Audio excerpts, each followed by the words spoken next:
regarde. Il devrait en avoir encore un là. Ah, non, il y en a que 2.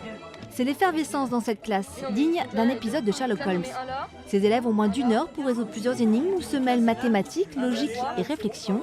Et à votre avis, que signifie ce code-ci 510 balles 34. Là, le balcon. Non, balle. Réfléchissez, dans le collège. C'est un balcon. 34. C'est le 34. T'as 34. Il n'y a pas, c'est le 34.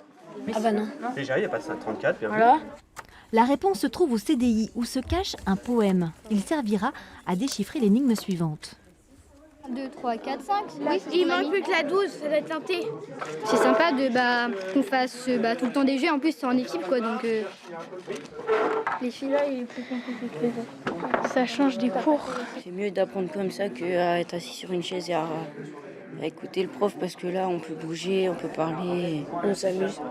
Les mathématiques suscitent du plaisir. Pour les profs, la partie est déjà gagnée. Reste à savoir si les élèves ont réussi leur pari, battre le record des 81 points détenus par une classe précédente. Et là, c'est le jackpot.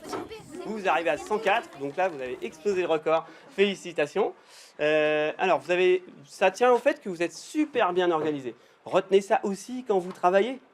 Il n'y a pas que quand on joue qu'il faut avoir toutes ces qualités-là. Cet état d'esprit-là, on espère qu'ils vont le garder un petit peu pendant les cours un petit peu plus traditionnels, garder le plaisir de chercher et puis d'échanger, de partager. Voilà. Et puis surtout pas vivre les maths comme une contrainte, comme c'est le cas pour beaucoup de collégiens, mais de voir aussi qu'on peut prendre beaucoup de plaisir à faire des mathématiques.